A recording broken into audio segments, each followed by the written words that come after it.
بسم الله الرحمن الرحيم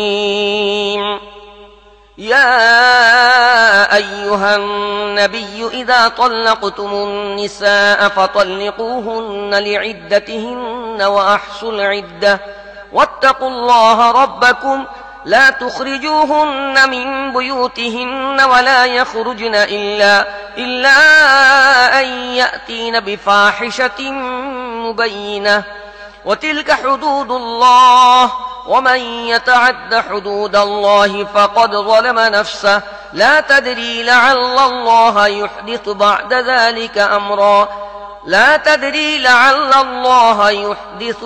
ذلك أمرا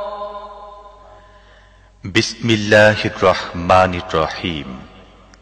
হে নবী, তোমরা স্ত্রী লোকদের তালাক দিলে তাদেরকে তাদের ইদ্দতের জন্য তালাক দাও এবং ইদ্দতের সময়টা ঠিক মতো গণনা করো, আর তোমাদের রব আল্লাহকে ভয় করো। ইদ্দত পালনের সময় তোমরা তাদেরকে তোমাদের বাড়ি থেকে বের করে দিও না, তারা নিজেরাও যেন বের না হয়।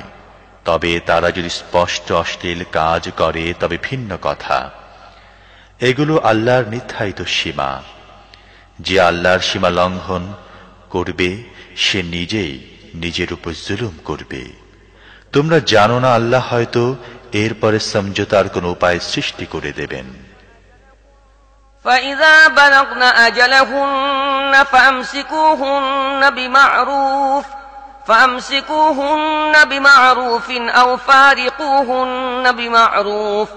أو فارقوهن بمعروف وأشهدوا ذوي عدل منكم وأقيموا الشهادة لله ذلكم يوعظ به من كان يؤمن بالله واليوم الآخر ومن يتق الله يجعل له مخرجا। এরপর তারা যখন তাদের ইদ্দতের সময়ের সমাপ্তির পর্যায়ে পৌঁছবে তখন হয় তাদেরকে ভালোভাবে বিবাহ বন্ধনে আবদ্ধ রাখো, নয় ভালোভাবেই তাদের থেকে আলাদা হয়ে যাও। এমন দুই ব্যক্তিকে সাক্ষী বানাও তোমাদের মধ্যে যারা ন্যায়বান। হে সাক্ষীরা, আল্লাহর জন্যে সঠিকভাবে সাক্ষ্য দাও। যারা আল্লাহ ও আখিরাতে দিনের প্রতি ঈমান পোষণ করে তাদের জন্য উপদেশ হিসেবে এসব কথা বলা হচ্ছে। যে ব্যক্তি আল্লাহকে ভয় করে চলবে, আল্লাহ তার জন্য কঠিন অবস্থা থেকে রক্ষা পাওয়ার উপায় সৃষ্টি করে দেবেন। ويرزقه من حيث لا يحتسب ومن يتوكل على الله فهو حسبه إن الله بالغ أمره قد جعل الله لكل شيء قدرا واللائي يئسن من المحيض من نسائكم إن ارتبتم فعدتهن 3 أشهر واللائي لم يحضن وأولاة الأحمال أجلهن أن يضعن حملهن ومن يتق الله يجعل له من أمره يسرا ذلك أمر الله أنزله إليكم ومن يتق الله يكفر عنه سيئاته ويعظم له أجرا। এবং এমন পন্থায় তাকে রিজিক দেবেন যা সে কল্পনা করতে পারে না। যে ব্যক্তি আল্লাহর উপর নির্ভর করে আল্লাহ তার জন্য যথেষ্ট। আল্লাহ তার কাজ সম্পূর্ণ করে থাকেন। আল্লাহ প্রতিটি জিনিসের জন্য একটা মাত্রা ঠিক করে রেখেছেন। তোমাদের যেসব স্ত্রী লোকের মাসিক বন্ধ হয়ে গিয়েছে তাদের ব্যাপারে যদি তোমাদের সন্দেহ হয় তাহলে জেনে নাও যে তাদের ইদ্দতকাল 3 মাস। আর এখনো যাদের মাসিক হয়নি তাদের জন্যও একই নির্দেশ। গর্ভবতী মহিলাদের ইদ্দতের সীমা সন্তান প্রসব পর্যন্ত। যে ব্যক্তি আল্লাহকে ভয় করে তিনি তার কাজ সহজ সাধ্য করে দেন। এটা আল্লাহর বিধান যা তিনি তোমাদের প্রতি নাযিল করেছেন।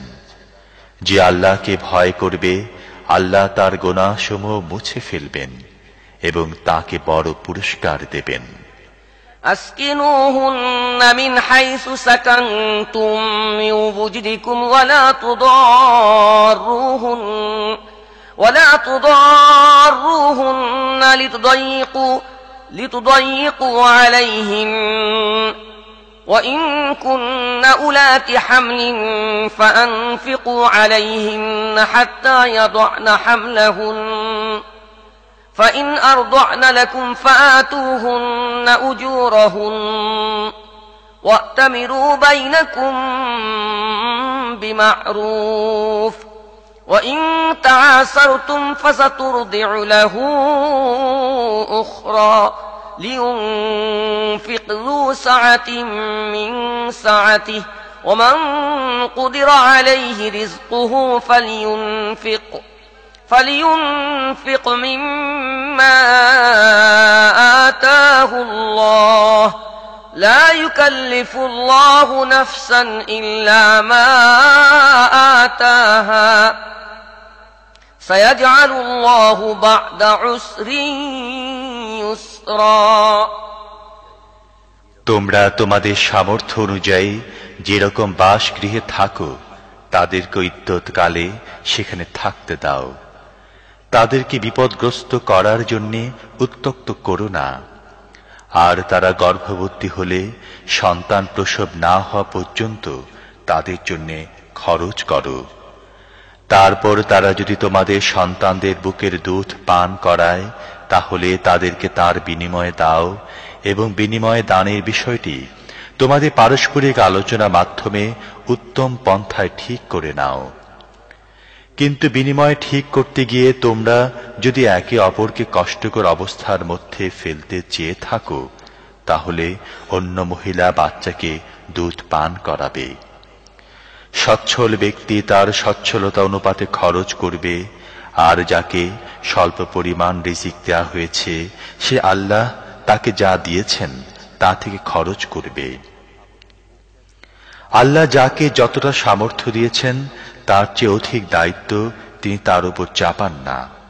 অসম্ভব নয় যে অসচ্ছলতার পর আল্লাহ তাকে সচ্ছলতা দান করবেন।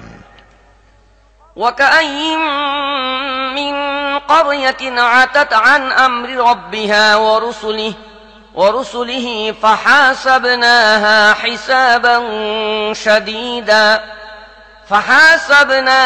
حسابا شديدا وعذبناها عذابا نكرا فذاقت وبال أمرها وكان عاقبة أمرها خسرا أعد الله لهم عذابا شديدا فاتقوا الله يا أولي الألباب الذين آمنوا قد أنزل الله إليكم ذكرا رسولا يتلو عليكم آيات الله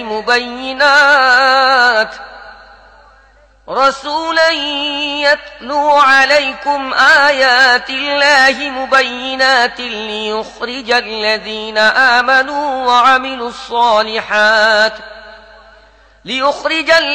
آمنوا وعملوا الصالحات من الظلمات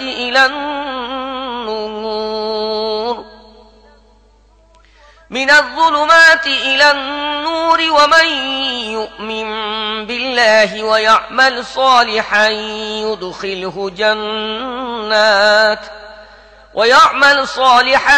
يدخله جنات تجري من تحتها الأنهار خالدين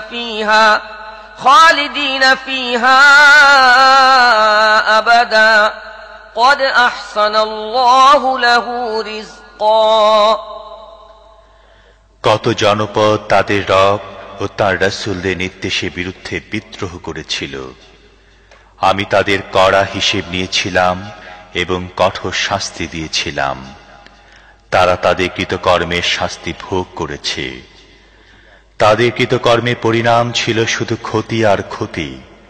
আল্লাহ আখিরাতে তাদের জন্য কঠিন শাস্তি প্রস্তুত করে রেখেছেন। অতএব হে ওইসব জ্ঞানীরা যারা ঈমান এনেছ, আল্লাহকে ভয় করো।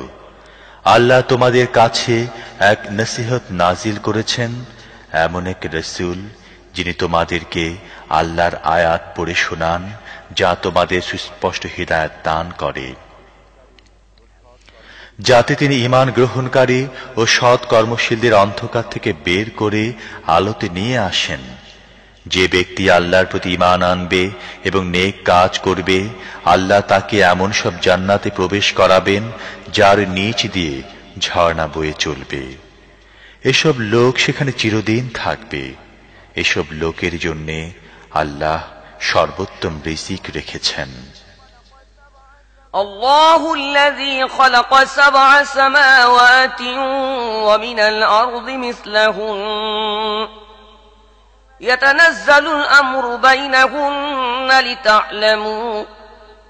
لتعلموا أن الله على كل شيء قدير يتنزل الأمر بينهن لتعلموا أن الله على كل شيء قدير وأن الله قد أحاط بكل شيء علما আল্লাহ সেই সত্তা যিনি 7 আসমান বানিয়েছেন এবং জমিনের শ্রেণী থেকে ওইগুলোর অনুরূপ, ওইগুলোর মধ্যে হুকুম নাজিল হতে থাকে। এ কথা তোমাদের এজন্য বলা হচ্ছে যাতে তোমরা জানতে পারো আল্লাহ সব কিছুর উপরে ক্ষমতা রাখেন এবং আল্লাহর জ্ঞান সব কিছুকে পরিব্যাপ্ত করে আছে।